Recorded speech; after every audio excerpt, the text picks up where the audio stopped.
Assalamualaikum warahmatullahi wabarakatuh. Tujuan saya menghasilkan video ini adalah untuk menunjukkan pengalaman saya dalam proses membuat rebana anak mengikut cara yang telah dipelajari daripada pensyarah saya, iaitu Encik Muhammad Aswawi bin Isa. Untuk permulaan, selepas mendapatkan kayu, saya membuat bentuk bulatan terlebih dahulu mengikut ukuran muka atas rebana, iaitu berukuran 8 inci. Proses membuat bentuk bulatan agak mencabar kerana perlu membuang bahagian kayu tersebut. Tambahan pula, kayu pokok yang digunakan agak keras. Selepas siap membuat bentuk bulatan tersebut, saya membuat bulatan pada bahagian tengah pula dengan ukuran 7 inci.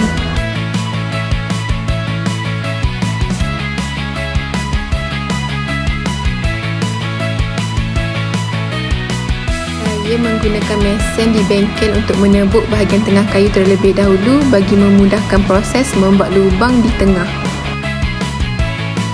Selepas siap membuat lubang tersebut, saya menggunakan mesin pengikir untuk membentuk bahagian bulatan dengan lebih kemas serta melicinkan permukaan kayu supaya hasilnya lebih rapi.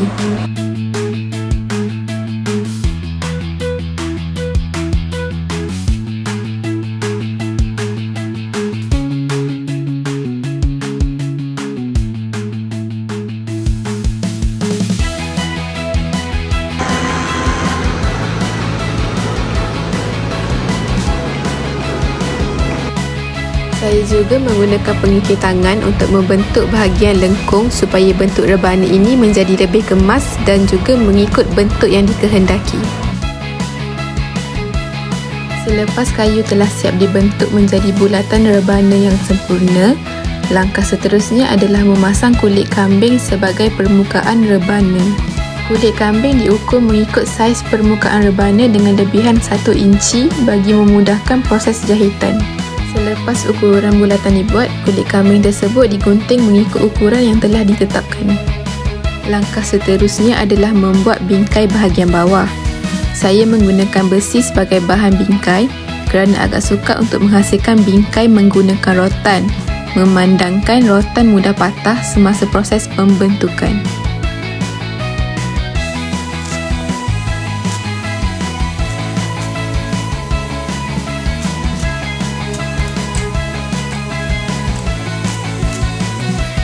Sebelum memasang kulit kambing, saya menyembur bahagian kayu terlebih dahulu menggunakan spray clear gloss bagi memberikan kemasan yang lebih berkilat.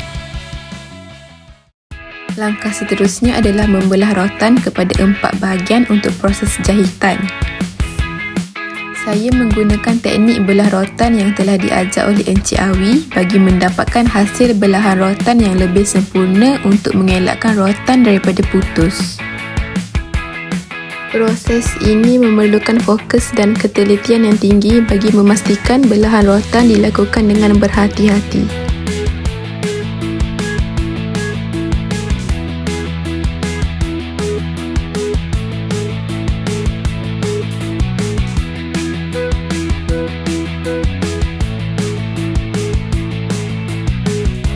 Rotan tersebut dinipiskan lagi bagi memudahkan proses jahitan serta memastikan rotan lebih mudah dibentuk dan digunakan semasa proses pemasangan kulit kambing.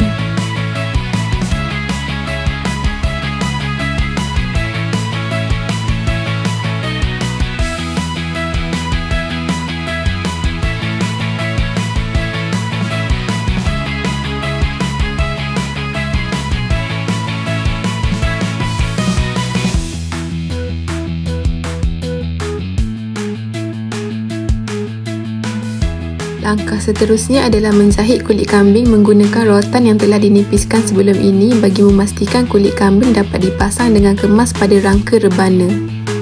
Sebelum memulakan proses jahitan, kulit kambing perlu direndam terlebih dahulu supaya menjadi lebih lembut dan memudahkan proses menjahit.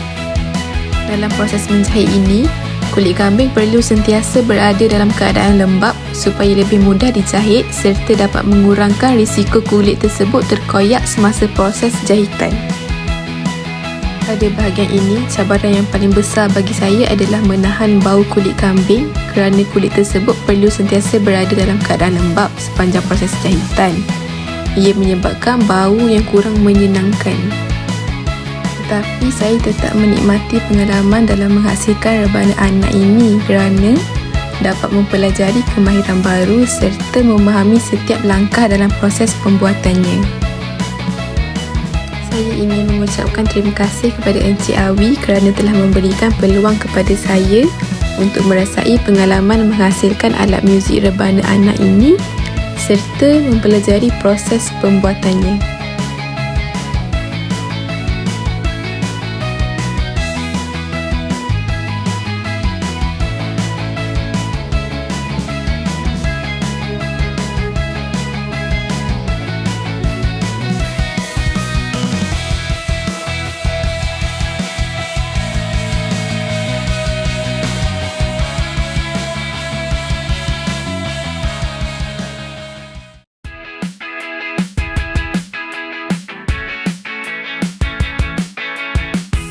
Inilah hasil selepas menjahit keseluruhan rebana anak. Untuk langkah terakhir, saya membuat berbaji sebagai kemasan akhir pada rebana anak.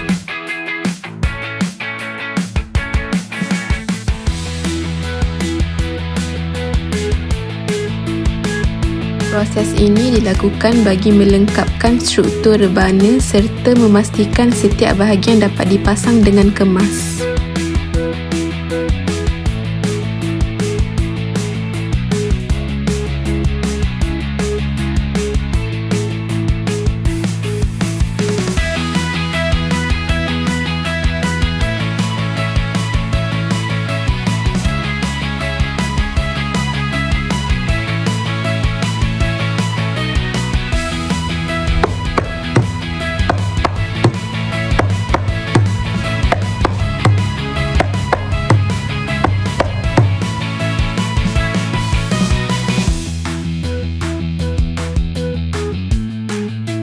Akhirnya inilah penghasilan alat muzik rebana daripada saya.